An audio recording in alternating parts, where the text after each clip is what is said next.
My name is Tressa Bloss and I'm a 7th grade student at Tetzlaff Middle School. Due to the coronavirus, I have to do my school from home. Some disadvantages of this is that it's harder to focus at home rather than at school and also to learn lessons. Some advantages of this is that I can take breaks whenever I want and also I can try to work faster than normal at school. An interesting story about this time is that 2 days before the shutdown, I've had rehearsal at school for a musical called Sister Act, and this is my script. We were ahead of schedule and doing great at learning all of our material. Everyone was extremely excited to perform at Cerritos High School in early May. Sadly, the musical is canceled indefinitely because of COVID-19. My neighborhood, like many, has been affected by COVID-19. This is my neighborhood park. As you can see, the basketball court has caution tape all around it, and so does the playground. Because of COVID-19, residents won't be able to enjoy the park anymore, for the time being. I wanted to see how this pandemic is affecting others, so I interviewed a few people. First, we have 7th grade Tetzlaff children Mia Scamhorn.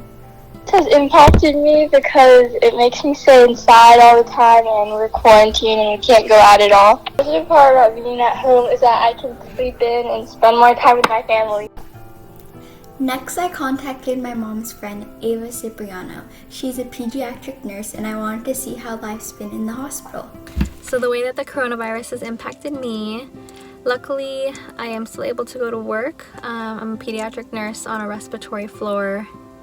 But as a respiratory floor, that's where we get a lot of the rule out coronavirus cases. So the way that that's affected me is I guess that it is a little scarier going into work just because we don't know what kind of patients we're gonna get. And I do have to practice a lot more caution when it comes to dealing with patients or even like going to the store to make sure I don't get sick just because I don't want to pass it on to my patients at work. But we do the best that we can. Things that I do to keep myself occupied. My family has gotten a head start on spring cleaning. So we've been cleaning out the garage. I've done a few puzzles here and there. Recently got a Nintendo Switch, so I've been playing a few games. And just binge watching on all these shows and movies that I've missed out on. So basically I'm catching up on a lot of things that typically I wouldn't have the time for if I were able to go out.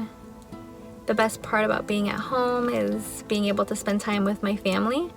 I feel like we've gotten closer just with the fact that we don't have everyday distractions or the busyness of everyday life kind of like calling for us, which is nice. Spending time with them has definitely kept me sane throughout this whole process. And another good thing about being at home is that I feel that I reach out and connect more with people via like Skype or FaceTime or just social media in general, and it's made me more appreciative of being able to have like the freedom of going out and makes me more appreciative of all the people in my life. Next, I interviewed my grandma, Norma Ureta. She owns an elderly assisted living home in Huntington Beach, California, and I wanted to see how life is like for her right now. It kind of limited me from doing my activities outside, such as going to making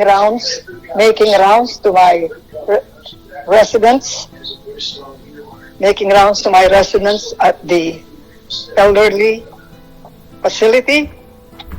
The positive thing is staying at home and feeling energized, able to do the things that I have not done in a while. Although COVID-19 is affecting our daily lives, we need to stay positive.